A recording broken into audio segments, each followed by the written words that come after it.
stimulate and strengthen the management and collection of domestic revenue in the country. Speaking at the opening of the dialogue, the Vice President says there's a need to increase the tax base through fast-growing sectors, including the creative industry, music and technology sectors. Ni rai yangu kwa washiriki wa kongamano hili kutoa mchango wa mawazo.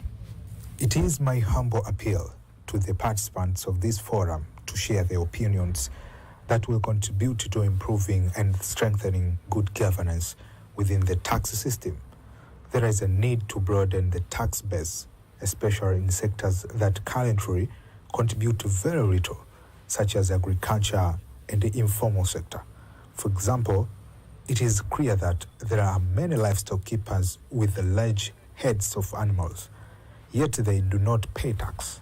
Presenting the private sector's recommendations, the chairperson of the Private Sector Federation of Tanzania, Angelina Galula, says for the government to be successful in expanding the tax base, there's a need for tax education and business formalization to be delivered to small business owners so that they can formalize their businesses and contribute to the economy. Kitu kikubwa kinachofanya watu wasisajili biashara zao kuziformalize. One of the main reasons people hesitate to formalize and register their businesses is the high compliance costs imposed by regulatory authorities. Another reason is the lack of awareness regarding the benefits one can gain from formalizing a business. This kind of information should ideally be provided by independent institutions and not only by the regulatory authorities themselves. Kwetu sisi kongamano hili ni fursa nyingine tena kwa tume kuendelea kusikiliza na kupokea maoni na For us, this forum presents an opportunity for the Commission to continue listening to and receiving the views and recommendations of stakeholders. By combining these new insights with those we have already gathered, we can ensure that we capture and consider every essential issue raised by stakeholders, ultimately strengthening the quality and relevance of our report to the government. The Minister of State, Office of the President, Finance and Planning Zanzibar, Saada Mkuya, says the conference have been a catalyst for tax reforms, stating that various levies have been revised and some have been abolished, including the removal of value-added tax on tea products produced and added value in the country. Mambo mengine maoni ambayo yalitolewa yameweza kutekelezwa kupitia sheria ya fedha. Some of the suggestions and opinions that have been raised have already been addressed through the Finance Act. These include measures such as exempting VAT on processing equipment and locally blended tea, as well as introducing a 0% VAT rate on gold minerals. Among the topics discussed during the conference include how to strengthen the local content policy to boost revenue, practical experience in conducting business in Tanzania, and a strategic framework for allocating resources. Reporting from Dar es Salaam, Rehema Sababili, TBC News. President of Zanzibar and the chairman of the Revolutionary Council, Dr. Hussein Ali Mwinyi, says bilateral ties with the United States have been of value in various areas, especially on the area of health. He made the remarks when he met in talks with Charge d'Affaires Andrew Lentz of the Embassy of the United States in Tanzania, while welcoming more United States potential investors to invest in the island. In general, I would like to say that we have had good support in health sector, particularly for Zanzibar. And so we are both keen to learn what will be the future. But at the same time, we want to say so far we've had so many important projects. The support through PEPFAR and the malaria initiative were very important for us. Zanzibar has done very well when it comes to eradicating malaria, for example. And so for that reason, we are thankful to your government for that support. Well, apart from that, other than aid, we would like to see more investments from American businessmen, and also we would like to see more tourism. Because Zanzibar's main sector of economy is tourism. And we know that there's a good number of Americans coming now to this part of the world, so we would like to encourage that. On the other hand, chargé d'affaires of the Embassy of the United States in Tanzania, Andrew Lentz, says the U.S. cherishes all success stories that the Tanzania-US relations bring, vowing to continue to cooperate with the Tanzanian government. As you said, our health partnership over the years, we've almost eradicated malaria. I mean, that's something that we really have to take pride in the strength of our partnership, of what we've been able to achieve. Not to mention the work we've done on HIV/AIDS and the rest of the kind of health threats that are out there. I think our partnership has put whatever it is in the future, whatever aid looks like in the future, we've established a bedrock, I think, a solid bedrock that allows us to go forward. President Dr. Mwinyi says his government values the existence of the Government of National Unity, GNU, as it has proven to be instrumental in bringing about unity, peace and solidarity among citizens of various political ideologies and has pushed the country to make progress in various fields. In other news, President Samia Suluhu Hassan is expected to grace this year's Samia Kalamu Awards, which have been organized by the Tanzania Media Women's Association, TAMWA, in collaboration with the Tanzania Communications Regulatory Authority, TCRA, expected to be held on April 29th, 2025 at Mabele Hall, Mabeo Complex in Dodoma. Speaking to journalists, the awards coordinator from TCRA, engineer Jansawe Kaaya, says the Samia Kalamu Awards aim to promote further development journalism, encouraging the production of locally driven content, adherence to professional ethics, accountability and patriotism, while also aiming to build a positive image of the nation. Expecting that about 79 participants of the awards will receive those awards. These awards were followed the trainings which was conducted last year from July 2024 to September 2024. The trainings were organized by TCRA and TAMWA, targeting mostly to create more content on more local content in our media platforms, more content which is more patriotic, content which is developmental, and the trainings were based on those criteria. The trainings also, there was training also on utilization of technologies, mostly artificial intelligence, in creating and of contents. So followed after those trainings is what there are these competitions for Samia Kalamu Awards. On the other hand, TAMWA Executive Director Dr. Rose Rubin calls on media industry to actively promote and participate in the awards. She describes the ceremony as a historic moment for the media industry, providing an opportunity to showcase impactful journalism and its contribution to the society. On journalists themselves, are they going to like it? Are they going to promote it? Are they going to request for more rounds? We are not sure if they are going to ask for more. So, what I'll urge for a journalist, for the media houses, if at all we need this kind of, we think that this kind of awards are beneficial to us, is to write more about it. Let it go viral. Let us show the need of the continuation of this kind of awards. The awards are the outcome of training conducted in 2024 aimed at enhancing and advancing development journalism in Tanzania.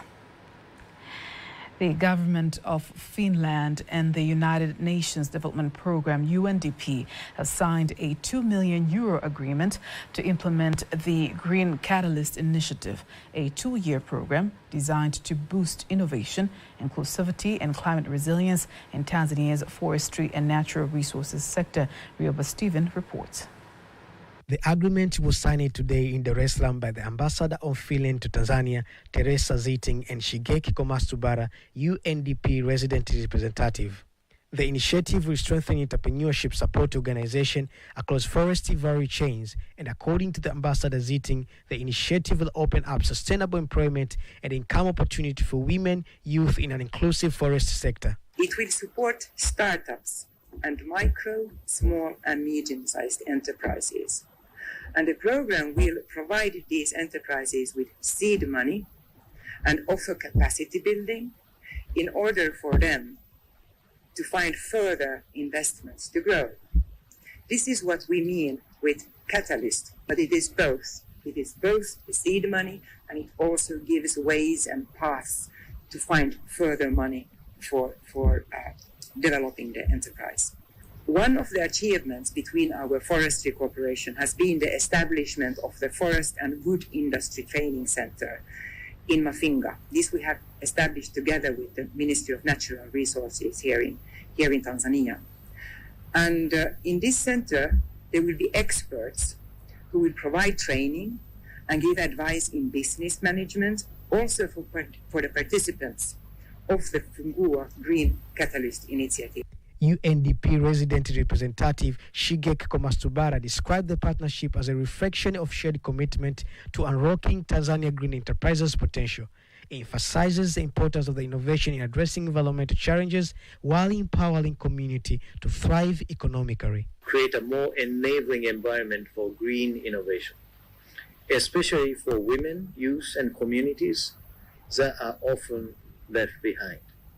So, thank you once again to the government of Finland for your trust and confidence, your vision, and your strong alignment with Tanzania's development priorities. And we discussed just now how Finland's DNA is intrinsically linked to our collaboration, and our collaboration is how intrinsically linked to the future of middle-income Tanzania. So I see this collaboration not only Finland and UNDP, but I see this as a critical investment we can make together for the inclusive and accelerated development of Tanzania into middle-income status. The Green Catalyst Initiative will be implemented through the Fungua Innovation Program, which has supported over 2,200 startups since its inception in 2021, creating nearly 5,000 jobs, many of them for youth and women. Rioba Steven, TBC News. Now let's take a look at the agricultural sector. The Cereals and Other Produce Board, CPB, in the Iringa region calls on farmers in the region to cultivate crops that are in high demand in the market, including soybeans, which are not available in large quantity due to low production. Here's a report by Tatu Abdallah, read to you by Caroline Maleo. Soybeans cultivation is not very popular among farmers in the Iringa region, despite having nutritional benefits and a reliable market. Farmers in Mgama and Nekabihi villages in Iringa district have made enlightening discoveries on this crop, and they are now taking advantage of soybeans cultivation. Soybean farming has benefited us because it has increased our income. Since the time that this project started, I began keeping chickens and goats. And now I grow soybeans, not just maize. The agricultural officer of the Iringa District Council, Daudi Chilagane, says that the issue of quality of the produce is being considered so as to cultivate the crop productively. We need farmers to produce their products in high quality and large quantities. That's why we are moving beyond this trial phase of farming from half and quarter acre plots. We strongly believe that this will be achievable. The CPB manager in the Iringa region, Dr. Jasper Bebato, urged farmers in other villages of the region to also seize the opportunity. We are aware of the demand for food in the countries like India and China, where a huge market is open up. The government will purchase with 100% the crops that will be produced. From Iringa, we come back to Dar es Salaam, where the Chief Executive Officer of Tanzania Relief Institute, Advocate Edwin Mugambila, says his institute receives and continues to work on a number of human trafficking cases resulted from the increase of human trafficking activities. He made the remarks when addressing journalists in Dar es Salaam, urging the members of the community to be at the forefront to combat the menace in the country. Most of the jurisdiction, you will find organizations operating in silos, being hard to combine efforts and being hard to see impact happening to such magnitude. But here we have mobilized ourselves from the grassroots levels to sub-regional levels, to regional levels, to national levels, have bigger NGOs, medium, small NGOs coming together as a strongest force against human trafficking by having these community outreach programs, awareness raising programs, now doing research to inform our country on the situation, which will ultimately give us what we call evidence-based interventions. So I hope with those few positive steps being taken, we are expecting that at the end of the tunnel, we are going to have this narrative changed. On the other hand, the Director of Research of the Tanzania Network Against Human Trafficking, TANAHAT, praises the contribution of Tanzanian government on fighting human trafficking. Short form, the Palermo Protocol, which in details it gives the framework, the entire framework that should guide state parties to address issues around combating and pursuing and preventing all issues related to human trafficking. One of the organ is called Anti-Trafficking Committee. The Anti-Trafficking Committee is a multidisciplinary intersectoral committee by the government, which is supposed to coordinate, to oversee, and to give the direction of the government action towards. Now, before we wind up local news, let's have a look at today's exchange rates according to the Bank of Tanzania, BOT.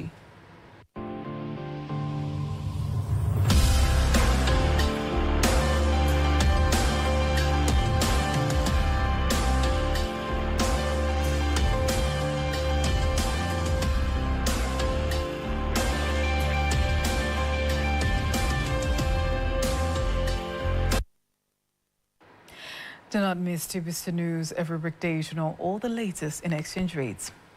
International news is up next.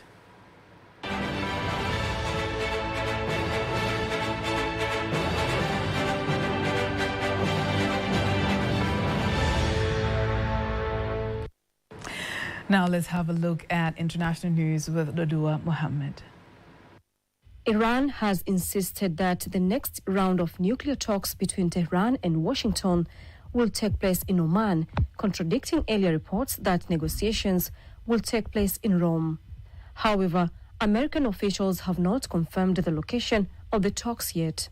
On Monday, U.S. President Donald Trump separately expressed frustration about the pace of the nuclear discussions. The first round of talks over Tehran's rapidly advancing nuclear program took place last weekend in Oman. Trump has repeatedly threatened to launch airstrikes targeting Iran's nuclear facilities if no agreement is reached. Meanwhile, Iranian officials have increasingly warned that they could pursue a nuclear weapon using their stockpile of uranium enriched to near weapons grade levels. Somalia has started the national voter registration campaign, marking a step ahead of a contagious local elections set for late June. Chairperson of the National Independent Electoral and Boundaries Commission, Abdikarim Ahmed Hassan, announced the launch of the national voter registration campaign in the capital Mogadishu on Sunday. President Hassan Sheikh Mohamud pledged in 2023 to move Somalia away from its clan-based indirect voting model. And at least 52 people were killed by gunmen in the early hours of Monday in Nigeria's northern Plateau state, Residents and Amnesty International said 2 weeks after deadly clashes in another part of the state left dozens dead. Gunmen suspected to be cattle rustlers raided 2 villages in Plateau State's Baza district before shooting and hacking their victims. Last week, the National Emergency Agency said gunmen had killed at least 52 people and displaced nearly 2,000 others over several days of attacks in Plateau, which has a history of violence between farmers and cattle herders. Plateau in Nigeria's center is one of the country's most ethnically diverse states. That was international news with Lalua Mohammed. Sports news up next.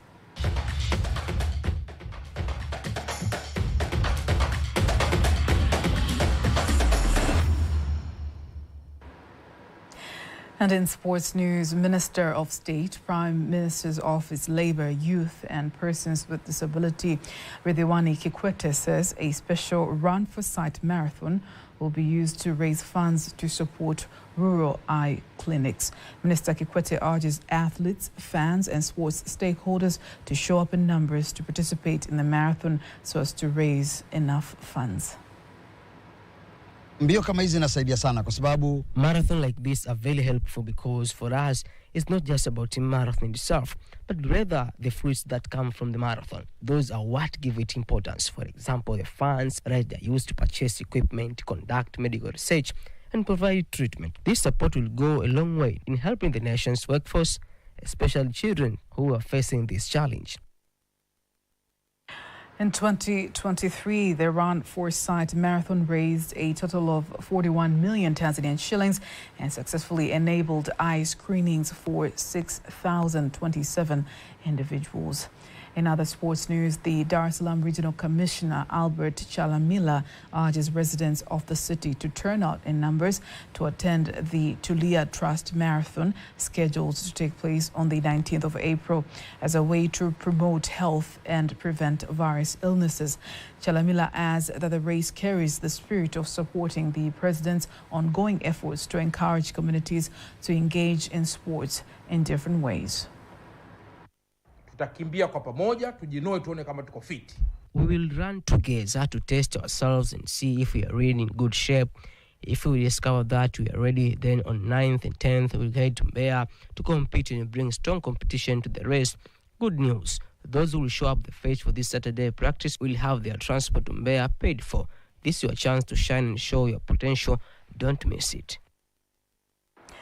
The marathon is also part of the build-up activities in Dar es Salaam ahead of the main Mbeya Tulia Marathon, which will take place on May 9th and 10th in the city of Mbeya. That was sports news, and now before we wind up the news bulletin for tonight, let's take a look at the weather forecast for the next 24 hours. Hello, dear viewer. Welcome again to the next 24 hours of forecast, starting tonight at 9 p.m. From Tanzania Meteorological Authority, my name is Rawadhan Omari. Rainfall models are showing signal of rainfall over some areas of our country, especially along the coastal areas, Lake Victoria Basin towards western part of our country. And tonight, areas especially along Lake Victoria Basin, western part of our country, northern coasty, southern coasty, and the Morogoro region are expected to feature partly cloudy condition, thunder showers over a few areas. Over the northeastern highland, we are expected to feature partly cloudy condition, rain showers over a few areas. And the remaining regions are expected to feature partly cloudy conditions.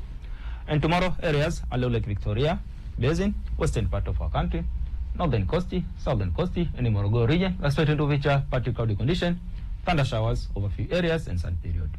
Over the northeastern highland, we are expecting to feature partly cloudy condition, rain showers over a few areas and sun period. Over southwestern highland and the Ruvuma region, we are expecting to feature partly cloudy condition, light rain showers over a few areas. Over Singida and the Dodoma regions, we are expected to feature partly cloudy conditions and sun periods. And in terms of winds, we're expecting wind to flow at 30 kilometers per hour, especially over the northern coasty and the Lake Nyasa. While over the southern coasty and the Lake Victoria, wind speed is expected to reach 20 kilometers per hour. Over Lake Tanganyika, wind speed is expected to reach 10 kilometers per hour. And the state of the sea and lakes are expected to be slightly to moderate. And now, let's have a look on the next weather forecast over some regions of our country. In Dar es Salaam, we're expecting rain showers over a few areas. In Dodoma, we're expecting light rains over a few areas and sun periods.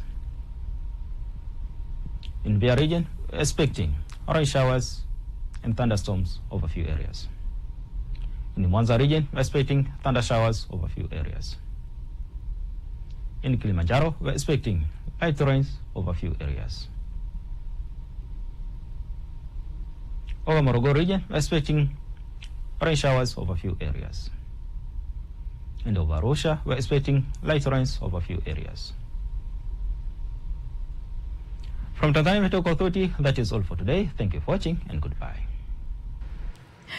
And on that note, we're ending our news bulletin for tonight. But do not miss our next bulletin in Kiswahili at 11 p.m.